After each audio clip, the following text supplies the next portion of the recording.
देव भगवान अल्लाह, खुदा, ईश आदि नाम एक ही शक्ति के हैं। वो कैसा है, कहां है, कैसे मिलता है, किसने देखा है? ये प्रश्नवाचक चिन्ह पूर्ण रूप से हटाने के लिए अवश्य सुनिए जगत गुरु तत्वदर्शी संत रामपाल जी महाराज के अमृत वचन, सर्व पवित्र धर्मों के पवित्र शास्त्रों के आधार पर।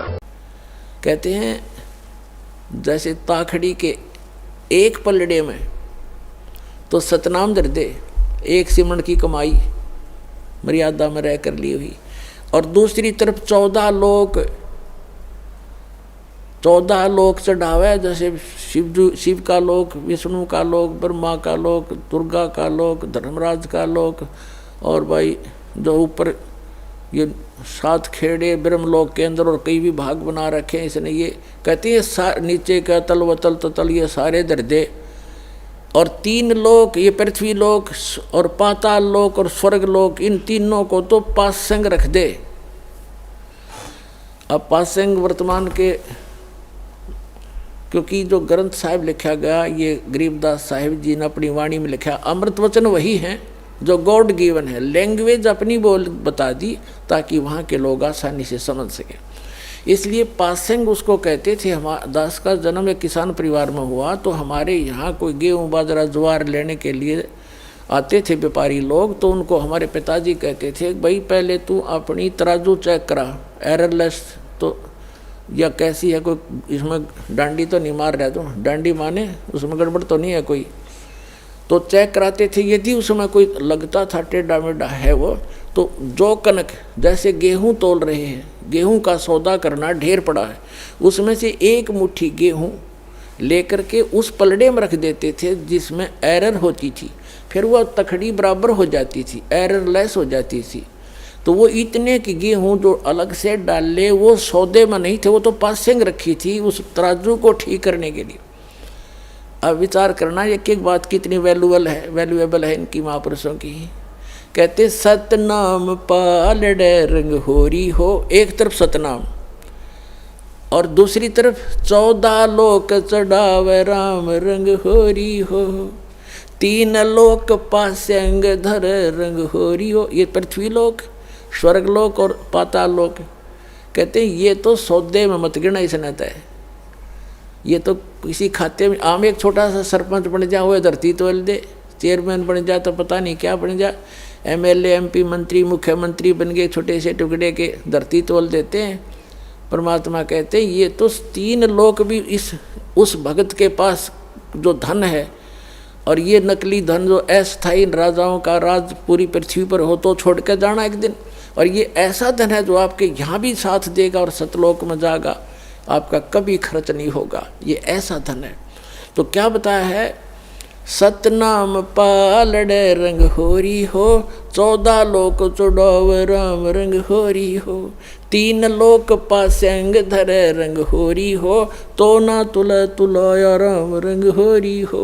एक सिमरन सतनाम का विधिवत, तो इतने आप खाली हो गए, भक्तिहीन हो गए, पैसे के लिए भटकते फिरते हैं सारा दिन, और 36 झूठ बोलते हैं, 100 बार पता नहीं मन में दोष आते हैं, पशु से भी ज़्यादा मेहनत करते हैं, तब भी पेट गुजारा नहीं चलता आपका। और इस परमात्मा की शरण में आके देखना, सद्भक्ति करना, भक्ति धन तो इकट्ठा होगा अलग से आपका, और यहाँ की सुख सुविधा तो आपको रूंगे में देगा भगवान, रूंगा।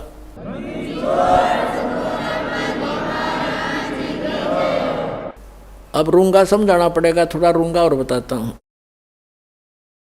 हम अब तो बच्चों को याद भी नहीं होगा, पहले हम छोटे छोटे थे जब हमारी दादी, जैसे कोई सब्जी बेचने वाला कोई आता था, कोई टिंडे बेचने वाला, कोई आम बेर अंगूर अमरूद ये बेचने वाला आता था, आलू गाजर।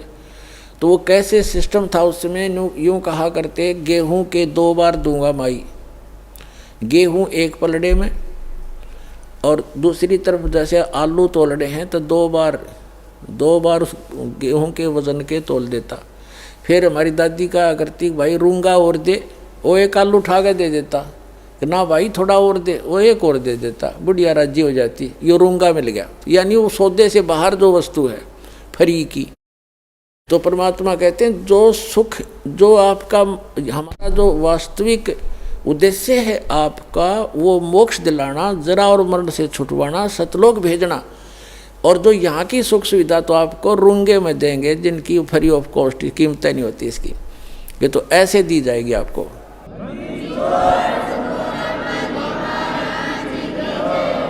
तो यहाँ बताया है गरीबदास साहिब जी ने कि इतना कीमत है इस एक सतनाम की। अरे ये राधा स्वामी वाले और कितना देख ले, एक कबीरपंथी सतनाम सतनाम जाप करो सतनाम, इन सतनाम का कक्का नहीं पता है। और बात करें सतलोक जान की, सतनाम सतनाम सतगुरु सतनाम ये नाम देते हैं। ये खा के इनके पास बट्ठा बट्ठा बटा दिया, अपना भी जीवन नाश किया, दुनिया को डबो दिया काल के दूतों ने। तो पुण्यात्मा अब दया करी भगवान ने आपके ऊपर, वो स्वयं ही रजा बख्शा जब ये काम बढ़ा कर आगे ने। अब आपके ऊपर, इस दास के ऊपर उस परम पिता का पूरा पंजा है। आप इसको लगे रहना, आपका उद्धार 101 पीढ़ी पार हो जाएगी आपकी, ये सत्कर मान लेना।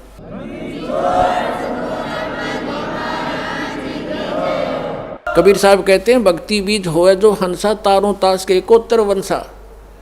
जो भक्ति बीज हो, सही भक्ति कर रहा हो, उसके 101 वंश पार, कुल पार कर दूंगा। 42 की तो बातें छोड़िए, धर्मदास वाले घाटा जोड़ रहे। 42 वंश को राज मंत्र दान करने का नाम दे दिया, पार करने का। वो तो परमात्मा ने ये कहा था। धर्मदास ज़्यादा चिंतित हो गया था।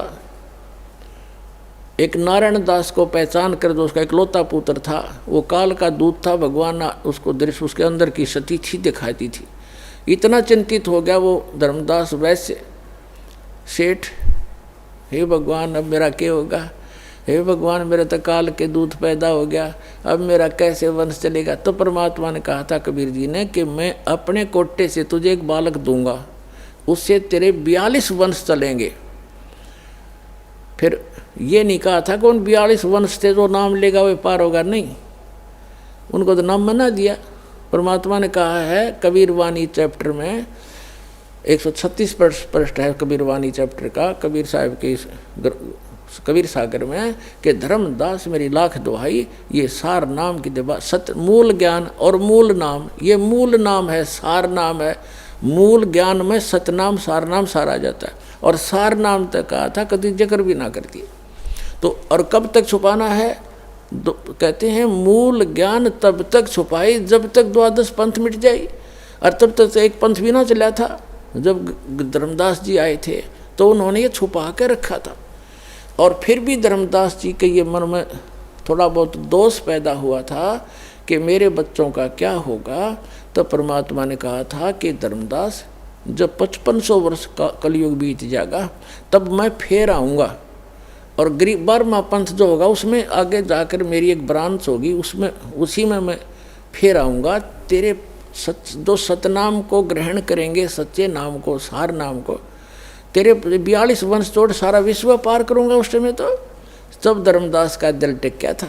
अरे ये मारे सट्टे दामा खेड़ा और फलाने वाले लोग हैं, दामा खेड़ा वालों की 42 वंश की गद्दी को आशीर्वाद दे रखे है, उनको कख भी ना पता आज तक, खाक पार करेंगे वह, उन्हें सतनाम का नहीं पता, और ना सार नाम तो छीट भी नहीं लगी उनके। तो पुण्यात्मा ये भ्रमित है, उनको त्याग कर यहाँ अपना कल्याण कराओ। दास का सिर्फ इतना उद्देश्य है कि सही रास्ता मिल गया अपने को, युगों पर्यंत दाव लग गया आपका, इसका लाभ उठाओ। अब जो प्रसंग है वहीं आते हैं। अब गरीबदास जी को परमात्मा ने वहाँ से छोड़ा कि जा बेटा। उधर से क्या हुआ कि वो पाली जो थे ग्वाले, उन्होंने 2-3 घंटे के बाद देखा कि वो लग गया अपने इधर उधर, अब अपने पशुओं को दूर ले गए, लंबे दूर दूर खेत होते थे। काफ़ी देर के बाद उनको याद, वो तो उठकर चले गए सब। उस समय केवल वो 2 रह गए थे, गरीबदास जी और परमात्मा कबीर जी ऊपर लेकर गए उस समय। तो काफ़ी देर के बाद उन पालियों ने देखा कि भाई वो बच्चा नहीं आया, कहाँ है वो लड़का, लड़की का लड़का। गरीबू नाम था उनका, गरीबदास को गरीबू कहा करते थे। वो आए वापस, देख का वो जांडी के नीचे बैठे थे, बाबा जी तो ना दिखता, वो अकेला बैठा भगत। अब उसने आवाज़ लगाई, एक व्यक्ति बच्चे ना करके, दूसरे पाली ने, ग्वाले ने, अरे गरीबू उठ ले भाई, आजा अपनी गऊओं को संभाल ले, तेरा समय हो गया है। उनकी बच्चों की पालियों की टाइम होया, अगर शिफ्ट लगाई जाती है, 2 घंटे तू खड़ा होगा, फिर 2 घंटे मैं खड़ा होऊंगा, पशु इधर उधर ना भाग जाए, किसी की खेती में नुकसान ना कर दें, ऐसे रखवाले खड़े होते थे पाली। तो उसने आकर के उसको बिल्कुल निकट आकर पकड़ के कहा, ये भगत जी खड़ा हो ले। गरीबदास जी बैठे ऐसे, आंखें खुली, शरीर में आत्मा थी नहीं, उन ऐसे ऐसे हिला तो गिर गए नीचे। तो उसने आवाज़ लगाई अन्य पालियों को, ग्वालों को कि भाग्याओ भाग्याओ, ये लड़की का लड़का मर गया, इसकी मृत्यु होगी। सब चिंतित हो गए। 2 पाली वहाँ से गांव की तरफ दौड़े आए। 1.5 किलोमीटर की दूरी पर गांव था, उस स्थान से जहाँ ये परमात्मा प्रकट हुए थे। आज भी छुडानी गांव के बाहर, कबलाना से छुडानी गांव को एक रोड जाती है, झज्जर और भादगढ़ रोड से कबलाना गांव से एक लिंक रोड जाता है। उसके ऊपर एक यादगार बनी है छोटी सी, पहले जांडी थी, वहाँ पर एक पेड़ कट गया, गल गया, खराब हो गया, उसके स्थान पर यादगार आज भी बनाए हुए हैं। वहाँ स्पष्ट लिखा है कि यहाँ कबीर परमात्मा गरीबदास साहिब जी को मिले थे। तो क्या हुआ, गांव वालों को पता चला, माता पिता दोनों अचेत हो गए। 12 वर्ष के बाद संतान उत्पन्न हुई थी और वो भी मृत्यु को प्राप्त हुआ। गांव नगर के लोगों की लाइन लगी उस घटना स्थल की तरफ। उनको बताया गया कि एक जंतर मंत्र बाबा जी आया था, जंतर मंत्र का दूध पिला दिया, हम तो नाटे थे, कुंवारी गाय का दूध निकाल के इसको पिला दिया, हमने तो पिया नहीं, हम तो बच गए। और बच्चे ने पी लिया, यो मर गया। घर पे ले आए, अंतिम संस्कार की तैयारी करने लगे। इस सारे प्रोसीजर में अंतिम संस्कार करने लगे, चिता पर रख दिया। 8-10 घंटे लग गए उनके। उधर से परमात्मा ने ऊपर के सारे ब्रह्मांड दिखा के गरीबदास जी को वापस भेज दिया शरीर में। चिता के ऊपर अग्नि लगाने वाले थे, तभी एकदम सारे शरीर में कंपन हुई और गरीबदास जी के ऊपर जो रस्से बांध कर ले गए थे वो टूट गए, अपने आप खुल गए और एकदम खड़े हुए। ऐसे लगा जैसे दूसरे देश में आ गए हो। और फिर जो वाणी परमात्मा ने उनके अंदर फीड कर दी थी, वो अपने आप टेप रिकॉर्डर की तरह बोलने लगे। गांव वालों ने सोचा अच्छी बात है भाई, भगवान ने दया करी, लड़की का लड़का जीवित तो हो गया, पर ये तो पागल हो गया, मेंटल एंड बैंड बोल रहा है, पता नहीं क्या क्या बक रहा है। तो उन्होंने सोचा कोई बात नहीं, पागल है, जैसा भी लड़की अपना जीवन पास कर लेगी इसके साथ, ये पागल ने देख देख कर जी लेगी, नया मर जाती। तो ऐसे ही परमात्मा की अमृतवाणी बोला करते थे, लेकिन वो छुड़ाने के भोले व्यक्ति भगवान की वाणी को ना समझकर उसको पागल कहने लगे, बावड़िया, मेंटल, गरीबदास जी को। ऐसे ही 3 वर्ष बीत गए। एक दादू पंथी गोपाल दास नाम के एक वैश्य थे, सेठ लाला जी बनिए, और वो दादू पंथ से दीक्षित थे। घर पार त्याग कर वो उसमें अपना संन्यास लिए हुए थे। और दादू साहब जी को भी परमात्मा लेकर गए थे सतलोक में, ऐसे ही जैसे गरीबदास जी को लेकर गए। 7 साल के थे दादू जी, और फिर उनको वापस छोड़ा था। दादू साहब जी ने भी कबीर साहब की महिमा कलम तोड़ लिखी हुई है। जिन मुझको निज नाम दिया सोए सतगुर हमार, दादू दूसरा कोई नहीं, कबीर सिरजनहार। अब गोपाल दास संतों की वाणी से परिचित था, साधु संत बना हुआ था, लाल कपड़े पहने हुआ था, और छुड़ानी के अंदर उनका कोई शिष्य था, उसके पास आता जाता था। तो वो 2-3 वर्ष के बाद आना हुआ, 3 वर्ष के बाद, तब उस व्यक्ति ने कहा कि हमारे ऐसे चौधरी का एक लड़का देवता ऐसे ऐसे किसी साधु संत ने जंतर मंत्र का दूध पिला दिया, कुंवारी गाय का निकाल गया, और इससे वो पागल हो गया, मर गया था, वो तो मृत्यु को प्राप्त हो गया था। भगवान ने दया करी, जीवित तो हो गया बाबा जी, महात्मा जी, पर वो पागल हो गया। और हमने सुना है कि संत की विद्या को संत ही काट सकता है, आप दया करो तो वो जीवन सफल हो जाए उस बेटे का। तो गोपाल दास ने कहा कि बुलाओ उसको, लाओ बच्चे को मेरे पास, मैं देख लेता। वो कोई भूत बात का झाड़ा जाने था छोटा मोटा। तो वहाँ से वो व्यक्ति जो उसका शिष्य था गरीबदास जी के नाना जी के पास गया, उनको बताया से ऐसे हमारे पास एक संत आए हैं और आपके दोते को कहता मैं ठीक कर दूंगा, इसको ले चलो। 5-7 और मौजूद 6 व्यक्ति समझदार से चल पड़े, लेकर गए। संत जी ने पूछा गोपाल दास ने गरीबदास जी से 13 वर्ष के बालक से कि बेटा वो कौन था जिसने तेरा जीवन नाश कर दिया? तब गरीबदास जी ने कहा कि मेरा जीवन नाश नहीं किया, मुझे तो आबाद कर दिया, बर्बाद नहीं किया, मुझे आबाद कर दिया। क्या बताया कि हम सुल्तानी नानक तारे दादू को उपदेश दिया, जात जुलाहा भेद नहीं पाया, वो कौशी माए कबीर हुआ।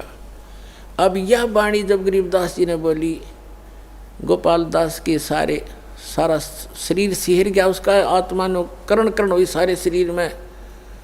कैसी गजब की वाणी बोल दी कि मैं और अब्राहम अदम सुल्तान और नानक देव जो सिख धर्म के प्रवर्तक हैं, इसके बारे में बताया कि हम सुल्तानी नानक तारे और दादू को उपदेश दिया।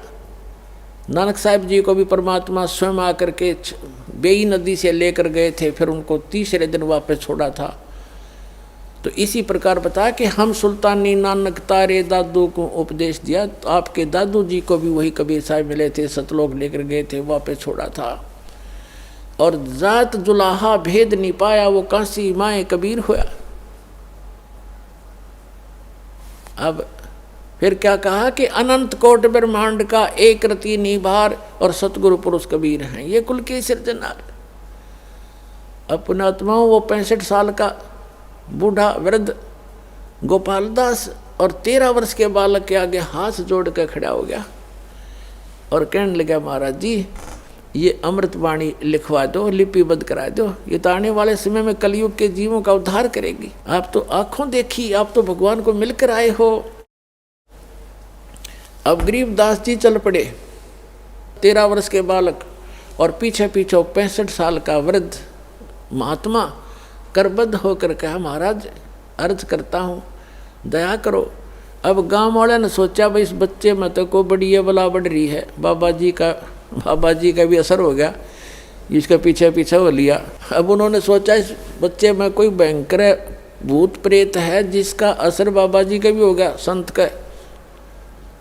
लेकिन वो संत ते पारखू था, लाल की पहचान जानता था, उसने लोक लाज नहीं करते, महापुरुष भक्त अपना कल्याण ही आधार में बनाते। तीसरे दिन जाके गरीबदास जी ने कहा कि महात्मा जी जब संपूर्ण लिखो तो मैं लिखवाऊँ, बीच में छोड़ कर जाओ तो मैं नहीं लिखवाऊँगा, तुझे पाप लगेगा। तो उसने कहा गोपाल दास ने जी मैं तो बाल बच्चे त्याग के और केवल वैराग ले रहा हूँ, संन्यास ले लिया, मेरा कोई काम नहीं, आप दया करो मेरे ऊपर, मैं पूरा लिखूँगा, मैं लिखना जानता हूँ, मेरा बनिए के घर जन्म है। तब गरीबदास जी के एक बेरी का बाग था, बड़बेरी बेरी का, उसके अंदर एक जांडी का पेड़ था, उसके नीचे बैठकर गरीबदास जी बोला करते और गोपाल दास लिखा करते थे। तो पुण्यात्माओं ये जो समागम है ये उस शुभ दिन के उपलक्ष्य में है जिस दिन परमात्मा ने ये अनमोल रत्न आपको दिया, जो आज आपके ऊपर ये दास बखेर रहा है। इसको स्वीकार करो और अपना कल्याण कराओ। बोलो सतगुरुदेव।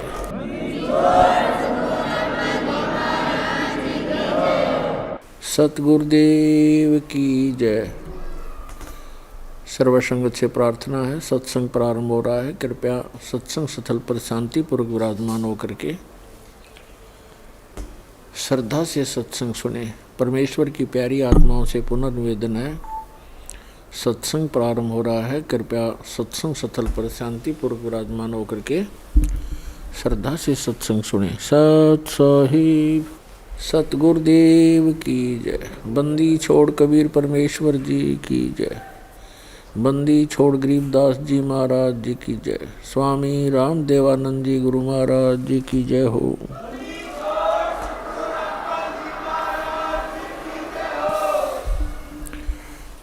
गरीब नमो नमो सतपुरुष को नमस्कार। गुरु के नहीं सुर नर मुनि जन साधुआं संतों सर्वस दी नहीं। सतगुरु साहिब संत सब डंडो तुम प्रणाम। आगे पीछे मध हुए तिनको जहाँ कुर्बान। नराकार निर्विषम काल जाल वैभंजनम निर्लेपम निज निर्गुणम अकलनुबेशोन्दनम सोहम सुरति समाप्तम सकल समाना निर्तलय उज्ज्वल हिरंबर हरदमम बेपरवा अथाह वार पार नैमद्यतम ग्रीव दोषुम रह सिद्ध होई गणनायक गलता ना करो अनुग्रह सोई पारस पद परवाना आदि गणेश मनाऊं गणनायक देवन देवा चरण कमल लो लाऊं आदंत करूं सेवा परम शक्ति संगीतम हृदय सिद्धिदाता सोई अवगत गुण अतीतम सतपुरुष निर्मोही जगदम्बा जगदीशम मंगल रूप मुरारी तन मन अर्पों शीसम भक्ति मुक्ति भंडारी सुर नर मुनि जन ध्यावे ब्रह्मा विष्णु महेशा शेष सहस मुख गावे पूजें आदि गणेशा इंद्र कुबेर सरीखा वरुण धर्म राय धावे समर्थ जीवन जी का मन इच्छा फल पावे 33 कोटि धारा ध्यावे शेष 88 उतरे बहुजल पारा कट है यम की फांसी 33 कोटि धारा ध्यावे शेष 88 उतरे बहुजल पारा कट है यम की फांसी कर जोरूं विनती करूं धरूं चरण पर शीस गुरु जी राम देवानंद जी महाराज ने दियो नाम बख्शीश कोटि कोटि सिजदा करूं कोटि कोटि प्रणाम चरण कमल में राखियो मैं बंदी जाम गुलाम कुत्ता हूँ गुरुदेव का रामपाल दास का नाम गले प्रेम की जेवड़ी झांखें चोवा जाऊं तो करो तो बावड़ो दूर दूर करो तो जाऊं ज्यों रखो त्यों ही रहूं जो देवो सो खाऊं। परमपिता परमात्मा पूर्ण ब्रह्म सारी सृष्टि के रचनहार कबीर परमेश्वर जी की असीम रजा से आप सभी पुण्यात्माएं परमात्मा की यथार्थ महिमा सत्संग सुनने के लिए उपस्थित हुए।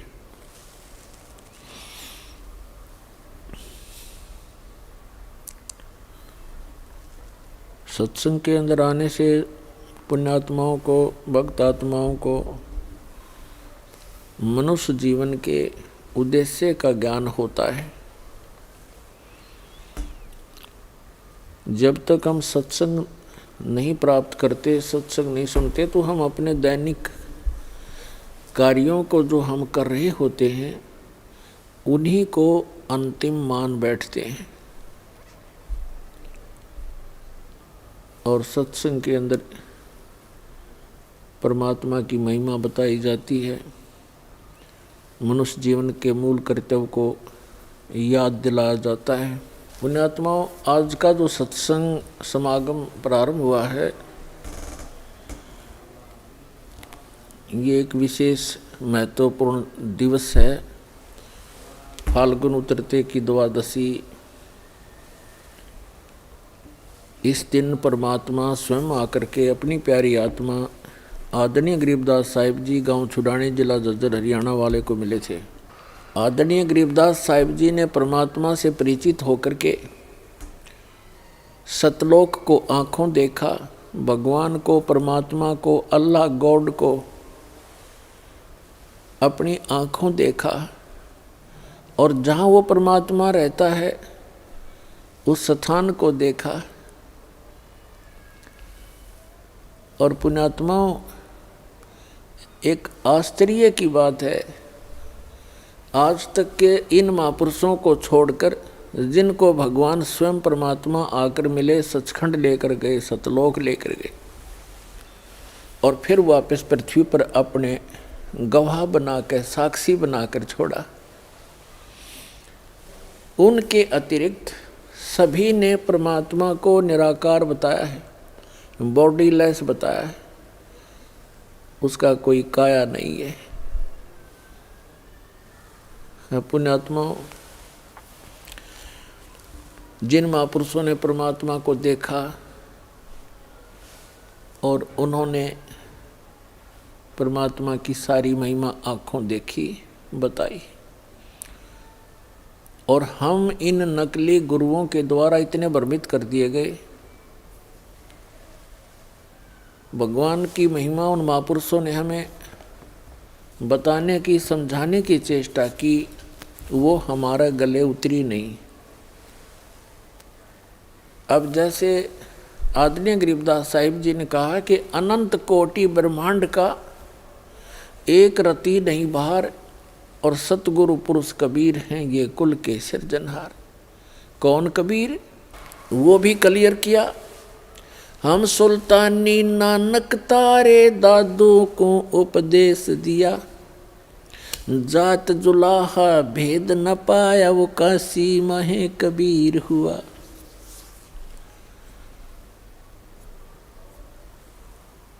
अपने आत्माओं, नानक साहिब जी ने उस परमात्मा को आंखों देख करके आश्चर्यचकित होकर के नीचे आकर देखा, एक जुलाहे एक दानक के रूप में बनारस में कपड़ा बुन रहे थे।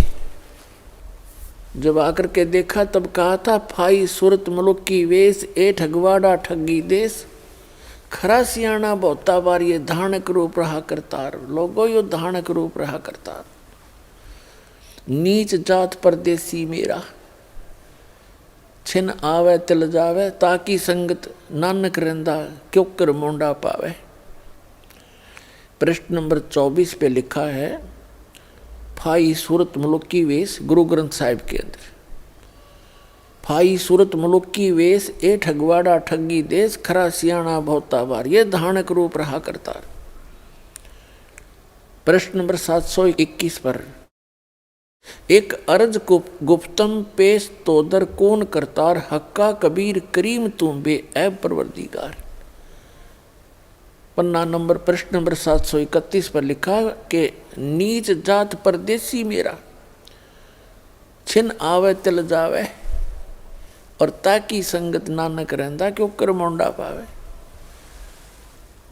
दादू साहिब जी ने कहा कि जिन मुझको निज नाम दिया, सोए सतगुर हमार, दादू दूसरा कोई नहीं, कबीर सिरजनहार। तो पुण्यात्मा, उन महापुरुषों ने बताया कि परमात्मा साकार है, नर आकार है, सह शरीर है, उसका नाम कबीर है, और अनंत कोट ब्रह्मांड का एक रति नहीं बाहर। अब जैसे वैज्ञानिक ने जहाज बना दिया, वायुयान बना लिया और उसको बनाकर उड़ा लिया और साथ उसके अंदर बैठ गया, उसका भार कहाँ हुआ, वो तो बल्कि उसके ऊपर बैठ गया। और यहाँ तक भी, यहाँ से वैज्ञानिक रॉकेट छोड़ देते हैं ऊपर और वो अपने आप चल रहा होता, उसके अंदर भर दिया, इतने समय का सारा कुछ टाइम फिक्स कर दिया, उसमें इतना फ्यूल डाल दिया, ईंधन डाल दिया, वो चल रहा है और वैज्ञानिक आराम से बैठा है। तो इसी प्रकार परमात्मा ने सब ब्रह्मांडों को रच कर इनके ऊपर विराजमान है। अनंत कोट ब्रह्मांड का एक रति नहीं बाहर, और सतगुरु पुरुष कबीर हैं ये कुल के सिरजनहार।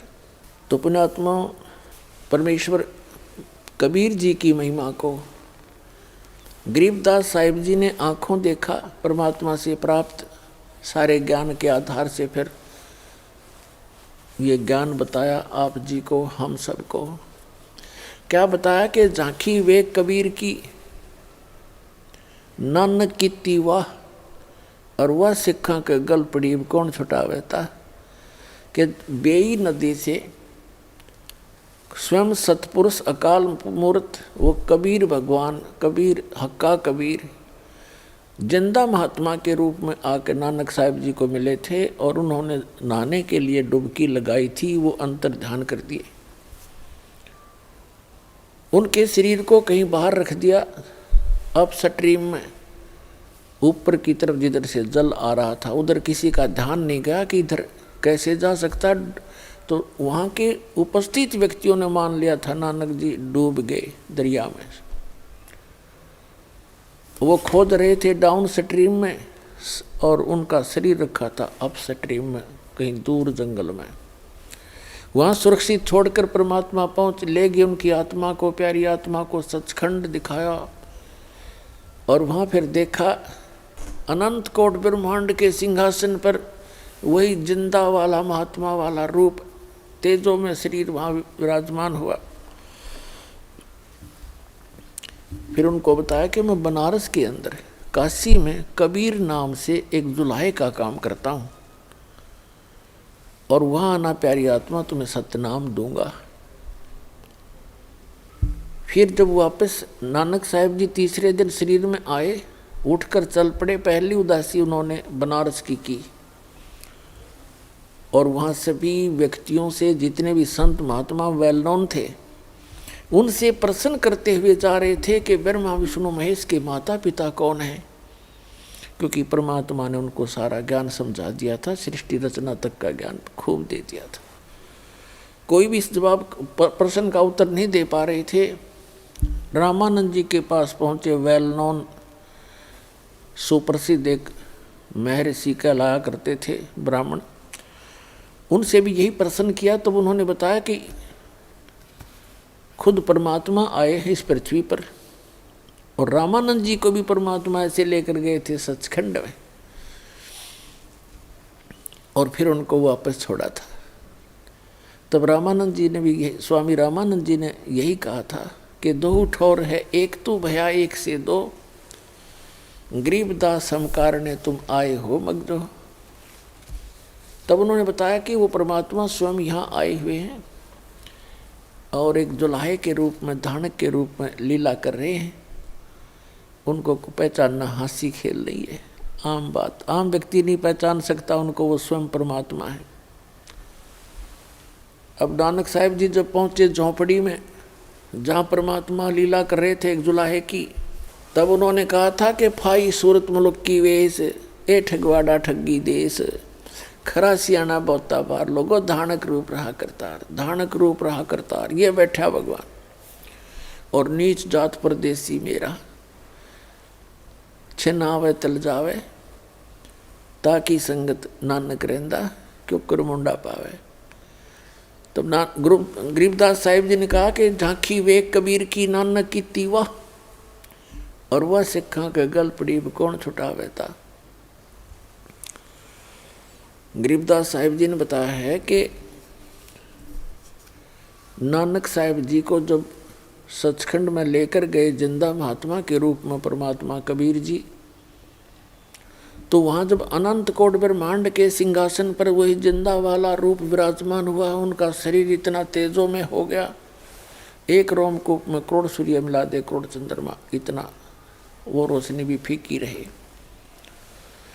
तब नानक साहब ने कहा था वाहे गुरु वाहे गुरु, वाह वाह वाह वाह, कि ये है बात, ये है भगवान, वो तेरे की, वाह तेरे की, ऐसे कहते हैं। और आश्चर्यचकित होकर के तो गरीबदास जी ने कहा है कि झांकी वेख कबीर की, झांकी मीन एक नज़ारा, जैसे 26 जनवरी गणतंत्र दिवस के ऊपर प्रत्येक स्टेट, प्रत्येक प्रांत अपने अपने राज्य की झांकियाँ निकालते हैं, झांकी।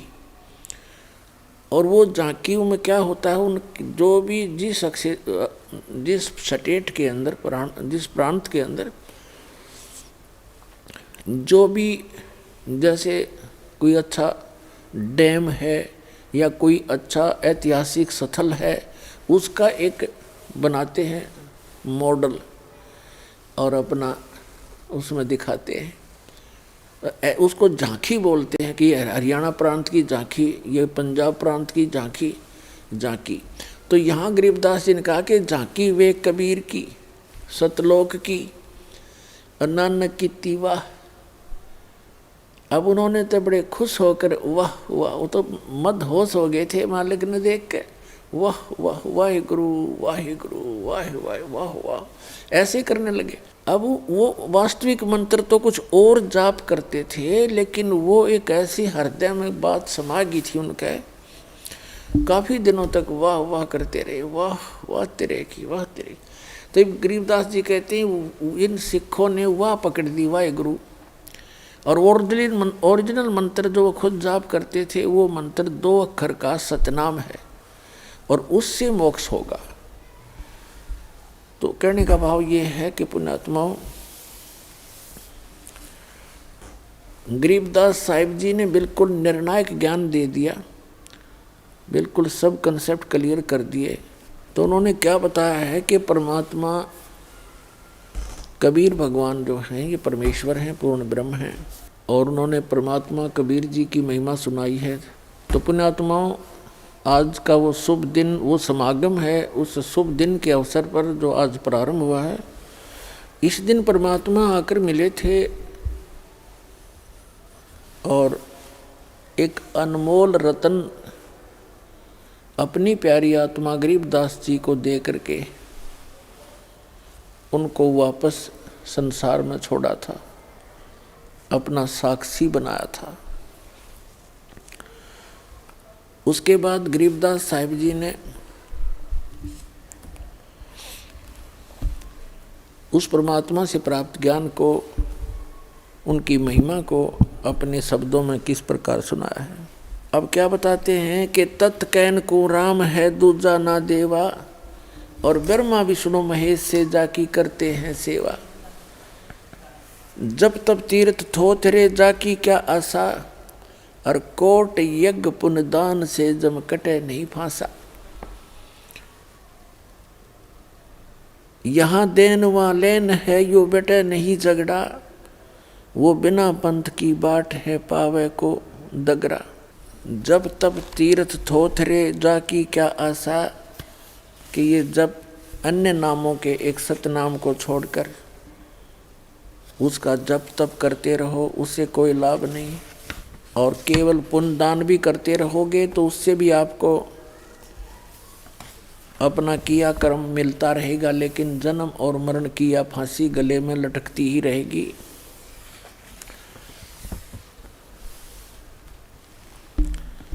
उसके लिए क्या बताते हैं परमात्मा,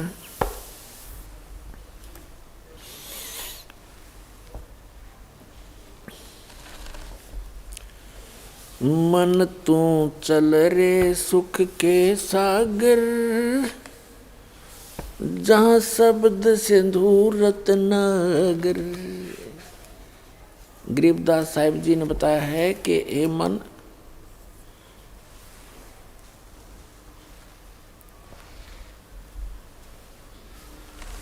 कि आप जहाँ रह रहे हो ये लोक ठीक नहीं है, ये काल की एक कारागार है, एक जेल है, और इस जेल में आप इतने प्रसन्न रहते हो क्योंकि आपको इस जेल से निकलने का विकल्प पता नहीं चला, और आपने इस कैद को, इस जेल को ही अपना निवास स्थान मान लिया, जबकि आपको ये भी मालूम है कि आप यहाँ सदा नहीं रहोगे। और फिर इतनी अक्ल मारी जा रही हमारी, फिर भी हम यही सेट होने की चेष्टा करते हैं, कोठी बंगले बना के, और निरे कर्म फोड़ते हैं झूठी बात बना के, एक पेट के लिए सारा जीवन बीत जाता इस प्राणी का। ये पेट का झंझट ही पूरा नहीं होता। पुण्यात्मा, सबसे पहले प्राणी को आहार की आवश्यकता होती है। जो पैसा उसके आहार से, निर्वाह से बच जाता है फिर बकवाद अच्छी लगती है, फिर कोठी बनाता है, कार लेता है, घूटी लगाता है, मीट खाता है, शराब पीता, बीड़ी पीता, लंबी लंबी सिगरेट, ये बकवाद गढ़ता है। और जिनके पास हैंड टू माउथ हैं, जिनके पास पैसा खाने कोई मुश्किल है, वो कहाँ से ये चोचले करेगा। तो परमात्मा खुद आए थे इस गंदे लोक में रहने की और भक्ति करने की। उन्होंने एक रिहर्सल करके दिखाई थी। परमात्मा ने कहा था गरते 3.5 हाथ गणाते 3.25, और कहे कबीर इससे अधिक जो चाहे वह को नहीं विचार। फिर परमात्मा ने कहा था साईं इतना दीजियो, ये मांगना भगवान से। साईं इतना दीजियो जा में कुटुंब समावे, हम भी भूखे ना रहें, अतिथि न भूखा जावे। तो पुण्यात्माओं, इस सत्संग के वचनों से, यथार्थ ज्ञान से आपकी बुद्धि इस गंदे लोक से हटेगी। अभी तो हम यहाँ जकड़े पड़े हैं, और ये मालूम है कि श्वास का कोई किसी को भी, चाहे प्रधानमंत्री है चाहे राष्ट्रपति है, 1 सेकंड का उसको अपना भी भरोसा नहीं है, विश्वास नहीं है कि मैं कल हूँ कि नहीं। और फिर हम यही चमटे गाड्डे बैठे हैं, बड़ी बड़ी कोठियाँ बनाने में जुटे रहते हैं। तो उसके लिए भगवान हमें बताने आए थे कि आप जी यहाँ गलत रह रहे हो, आपका ये लोक नहीं है, आपका निज स्थान नहीं है। यहाँ तो कबीर साहब, गरीबदास साहिब ने कहा भगवान के ज्ञान से परिचित होने के बाद कि पहले गए ना बावड़े, बावड़े माने लौट कर नहीं आए, तुमसे पहले तुम्हारे दादे परदादे जो चले गए। पहले गए ना बावड़े रहते भी सब जाही, बिन साहेब की बंदगी कहीं ठोर ठिकाना नहीं। अब कहीं भी ठोर ठिकाना नहीं है। जैसे आप जी पृथ्वी पर रह रहे हो, आपका परिवार भी अच्छा है, आपकी संतान भी नेक है, आपको पोस्ट भी अच्छी प्राप्त है, या धन कोई फैक्ट्री आपकी अच्छी बनी हुई है, वित्त भी ठीक है, आपका वित्तीय हालत अच्छी है, और कल मृत्यु होगी, ये तो डेफिनेट है, तो होगी ही होगी, सबको मालूम है। लेकिन उसके पश्चात भी हम थोड़े से भी सतर्क नहीं होते, डरते नहीं। तो इसका कारण बताया परमात्मा ने, कबीर ये माया अटपटी सब गटानड़ी, और किस किस ने समझाऊं या कुएं भांग पड़ी। यहाँ के झूठे सुख को इस काल ने आपके इतना नशा कर रखा है कि इतना कुछ कहने के बाद भी जीव के बस का नहीं है कि थोड़ा बहुत सतर्क हो सके। होता है यहाँ से निकलते ही फिर काल का इतना प्रेशर है, ये नहीं हुआ, वो नहीं हुआ, देखो वहाँ क्या हो गया, अब ये हो गया, कोई मर्यादाएं इतनी जकड़ रखी है, यानी इस जीव को कंडम कर देता है, इसकी भक्ति को चलने नहीं देता ये काम। लेकिन परमात्मा में इतना सामर्थ्य है, वो आपको ऐसे मंत्र देगा, आपके सब रास्ते खुलते चले जाएंगे, अगर सच्चे दृढ़ होकर सच्चे दिल से लगोगे। वो समर्थ है, और समर्थ के आगे इस काल की कोई भी नहीं चाल चलेगी। लेकिन आप जी ने सच्चे विश्वास के साथ इन मंत्रों का जाप और मर्यादा का पालन करना होगा, फिर रास्ते खोलेगा। तो तभी आपको ये भक्ति भी सुहावेगी, और आप भक्ति कर भी सकोगे और निभा भी सकोगे जब आप सच्चे दिल से भगवान को पुकारोगे। क्योंकि आपदाएं तो आ सकती हैं आपके ऊपर फिर भी, लेकिन जो ही आप पुकार करोगे दाता के सामने, आपकी सारी आपदाएं छू मंत्र हो जाएंगी तुरंत। कहते हैं सतगुरु शरण में आने से आई टले बला, और जय मस्तक में सूली हो, भाग्य में सूली हो व कांटे में टल जा, ऐसे आपको सुख होने लगेगा। तो प्रसंग तो चल रहा है, तो पुण्यात्मा बहुत सावधानी बरतनी पड़ेगी आपने। अब यहाँ कहते हैं पहले गए ना बावड़े रहते भी सब जा, आज से पूरी पृथ्वी का राजा है, और कल मृत्यु होगी। चलो उसके बाद यदि उसके पुण्य कर रखे हैं तो स्वर्ग में जाएगा, स्वर्ग के अंदर जब पुण्य क्षीण हो जाएंगे फिर वहाँ से चलो नरक में, नरक का समय जब पूरा हो जाएगा फिर चलो गधा बनो, गधे की आयु पूर्ण होते ही फिर चलो कहाँ कुत्ता बनो, कुत्ते की आयु पूर्ण होते फिर कहाँ सूअर बनो, ऐसे 84 लाख योनियों में चलो चलो। तो कहते हैं पहले गए ना बावड़े, यानी जो पहले चले गए उन्होंने तो आपको आकर बताया नहीं कि वो कितने कष्ट में रहे हैं, कहाँ कहाँ गए, और रहते भी सब जा और बिन साहेब की उस परम पिता परमात्मा की भक्ति बिन कितने ठोर ठिकाना ना, या चलो चलो कहाँ मिटेगी, वो सतलोक में मिटेगी। श्रीमद् भगवत गीता अध्याय नंबर 18 के श्लोक नंबर 62 और 66 में, श्रीमद् भगवत गीता अध्याय नंबर 15 के श्लोक नंबर 1 से लेकर 4 में, और 16 और 17 में। श्रीमद् भगवत गीता अध्याय नंबर 8 के श्लोक नंबर 3 से लेकर 10 तक एक बहुत निर्णायक ज्ञान है। गीता ज्ञान दाता स्वयं कहता है अर्जुन, दूसरे अध्याय के 12वें श्लोक में, चौथे अध्याय के 5 और 9वें श्लोक में, और 10वें अध्याय के दूसरे श्लोक में कि अर्जुन तेरे और मेरे बहुत जन्म हो चुके हैं, तू नहीं जानता मैं जानता हूं। अर्थात जन्म मृत्यु तेरी भी होती है मेरी भी होती है। 8वें अध्याय के 13वें श्लोक में कहता है कि ओम इति एकाक्षरम ब्रह्म व्यवहारण माम अनुस्मरण ये परियाति तजन देहम से आती परमाम गतिम। मुझ ब्रह्म का केवल एक ओम मंत्र है, उच्चारण करके सिमरण करता हुआ जो संसार छोड़कर जाता है, शरीर छोड़कर जाता है अंत समय में, और ये सिमरण करता हुआ जाता है तो ओम से मिलने वाली परम गति को प्राप्त होता है। ओम से मिलने वाली परम गति कौन सी है? ब्रह्मलोक है, क्योंकि ओम मंत्र ब्रह्म का है। ये 3 पुरुष हैं। गीता अध्याय नंबर 15 के श्लोक नंबर 16 और 17 में 3 पुरुष हैं, 3 प्रभु हैं, 3 स्वामी हैं, एक सरपुरुष, एक अक्षर पुरुष और एक परम अक्षर पुरुष। तो इन तीनों के ही मंत्रों का, तीनों ही की भक्ति से और इन तीनों के ही जाप से हमारा कल्याण होगा। वो मंत्र की विधि भिन्न है।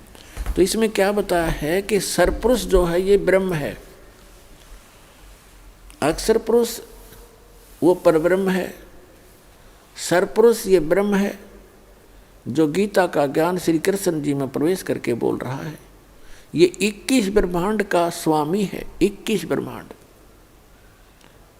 एक ब्रह्मांड में क्या है, जिस ब्रह्मांड में हम रह रहे हैं इसके अंदर ब्रह्मा विष्णु महेश ये 3 मंत्री हैं, 3 देव हैं जो यहाँ के प्रधान देवता हैं। जैसे एक स्टेट, एक प्रांत के अंदर मंत्री होते हैं और उनका कंट्रोलर मुख्यमंत्री होता है, तो इनका जो पिता है ब्रह्मा विष्णु महेश जी के पिता है सरपुरुष, जिसको जो गीता अध्याय नंबर 11 के श्लोक नंबर 32 में कहता है कि अर्जुन मैं काल हूँ और सबका नाश करने के लिए अब प्रवृत्त हुआ हूँ। ये श्री ब्रह्मा, श्री विष्णु, श्री शिव जी के पूज्य पिताजी हैं और दुर्गा इनकी माता है। ये सरपुरुष है और ये तीनों इसके पुत्र एक एक विभागीय मंत्री हैं। रजोगुण विभाग के ब्रह्मा जी, सतोगुण विभाग के विष्णु जी, तमोगुण विभाग के शंकर जी।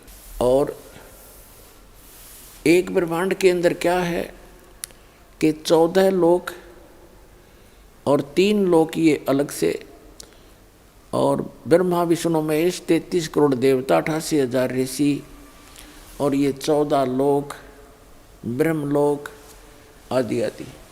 ये देखिएगा एक ब्रह्मांड का चित्र दिखाते हैं आपको, एक ब्रह्मांड का लघु चित्र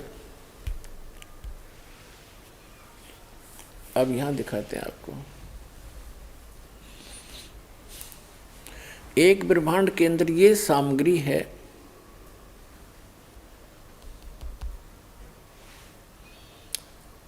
ये नीचे के पाताल लोक, तलातल, रसातल, सूतल, अतल, महातल, वितल, ये लोक, और ये पृथ्वी लोक, शिव जी का लोक, ब्रह्मा जी का लोक, विष्णु जी का लोक, ये धर्मराय का, ये स्वर्ग लोक और नरक इकट्ठा ही है।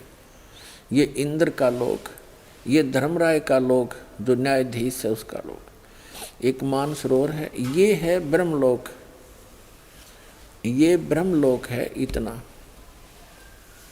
ये ब्रह्मलोक है। इस ब्रह्मांड के अंदर एक अलग से स्थान है, ये दुर्गा का लोक इस ब्रह्मलोक के अंदर ही बाहर एक समुद्र के टापू में है, एक टापू है समुद्र में। ये काल ने नकली सतलोक, महाइंद्र का द्वीप, नकली सतलोक, नकली अलखलोक, डुप्लीकेट अगमलोक और अनामी लोक की रचना कर रखी है। ये स्वयं ये शपथपुरी है, ये 88,000 द्वीप हैं, और ये यहाँ एक विशेष गुप्त स्थान है इस काल भगवान का। ये 3 स्थान बनाकर रहता है, एक रजोगुण प्रधान क्षेत्र है, एक सतोगुण प्रधान क्षेत्र है, और एक तमोगुण प्रधान क्षेत्र है। इसमें ये स्वयं जब रहता है, दुर्गा इसकी पत्नी है, दुर्गा जी इसको यहाँ रखता है। जब ये इस रजोगुण प्रधान क्षेत्र में ये दोनों रहते हैं, ये पंचमुखी ब्रह्मा बन जाता है और अपनी पत्नी दुर्गा को सावित्री रूप में रखता है। इन दोनों के संयोग से जो पुत्र उत्पन्न होता है, इन्हीं की शकल का बन जाता है, ब्रह्मा की शकल का। उसी को ये रजोगुण युक्त कर देता है, क्योंकि ये स्थान सारा रजोगुण युक्त है और ये सतोगुण युक्त है। ये स्थान, इसमें स्वयं विष्णु रूप धारण करता है, दुर्गा को लक्ष्मी रूप धारण कराता है। इन दोनों के संयोग से जब जो पुत्र उत्पन्न होता है वो ऑटोमेटिकली सतोगुण युक्त हो जाता है। ये एक तमोगुण प्रधान क्षेत्र है, इसमें ये स्वयं इस रूप में रहता है और दुर्गा को पार्वती रूप में रखता है। इन दोनों के संयोग से जो पुत्र उत्पन्न होता है इसकी शकल का बन जाता है और वो तमोगुण युक्त हो जाता है। ये इस प्रकार एक ब्रह्मांड की ये सारी सामग्री समझो। फिर इन तीनों पुत्रों को ये जो इसी की शकल के होते हैं, इनको नीचे एक एक द्वीप दे देता है। इनकी राजधानियां भिन्न भिन्न हैं।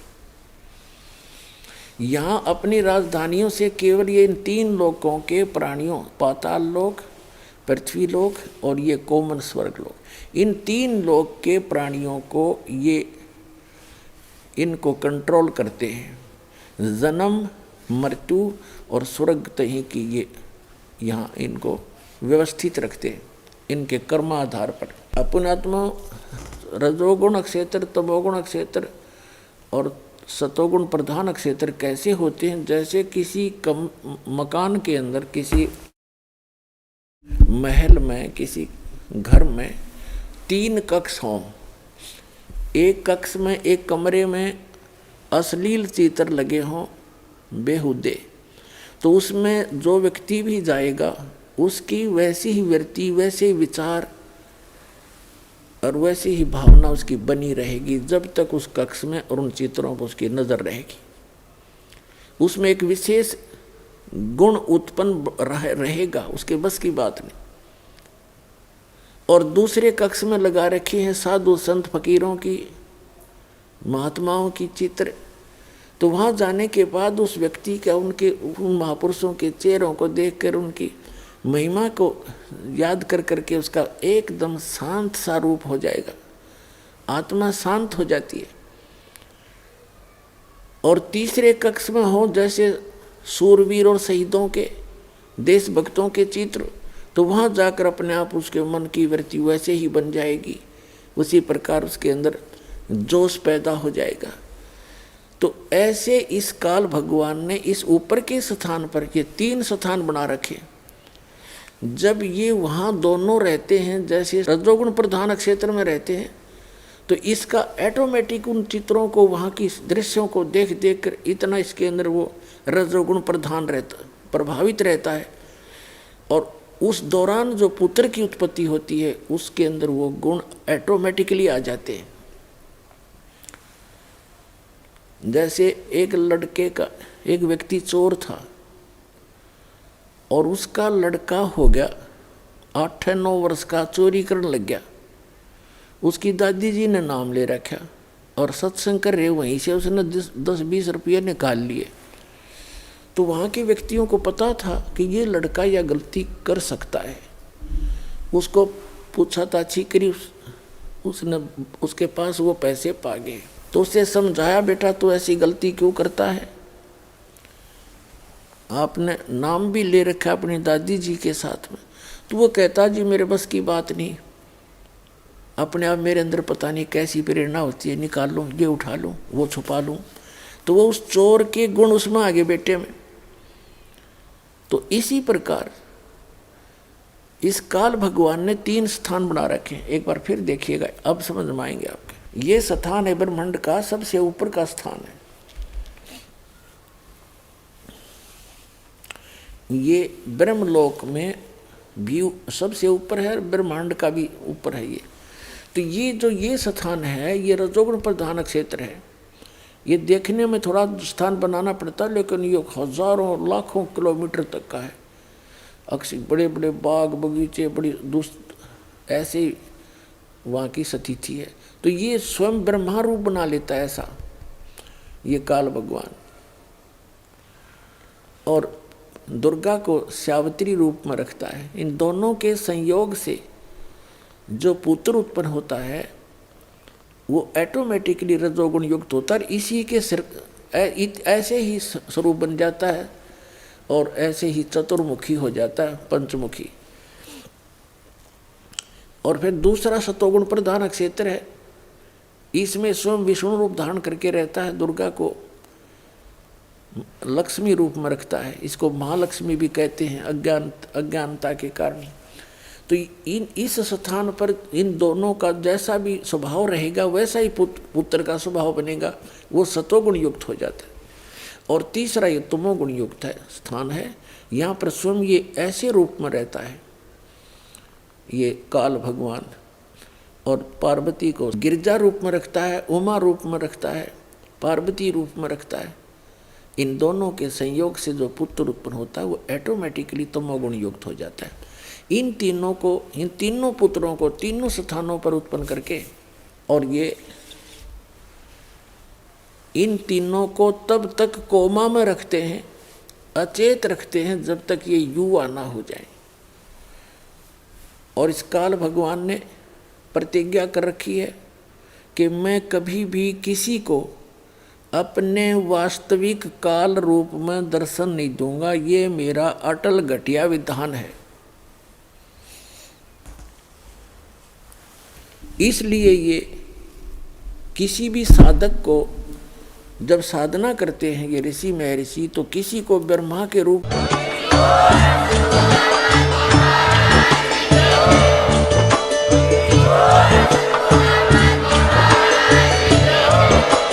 आप सुन रहे थे जगत गुरु तत्वदर्शी संत रामपाल जी महाराज जी के मंगल प्रवचन। अधिक जानकारी के लिए विजिट कीजिए हमारी वेबसाइट www.jagatgururampalji.org। संत रामपाल जी महाराज जी के शुभ आशीर्वाद से पूरे विश्व भर में 500 से भी ज्यादा नाम दीक्षा केंद्र हैं, जिन पर संत रामपाल जी महाराज जी द्वारा ऑनलाइन निशुल्क नाम दीक्षा दी जा रही है। अपने नजदीकी नाम दीक्षा केंद्र का पता करने के लिए संपर्क करें 8222880541।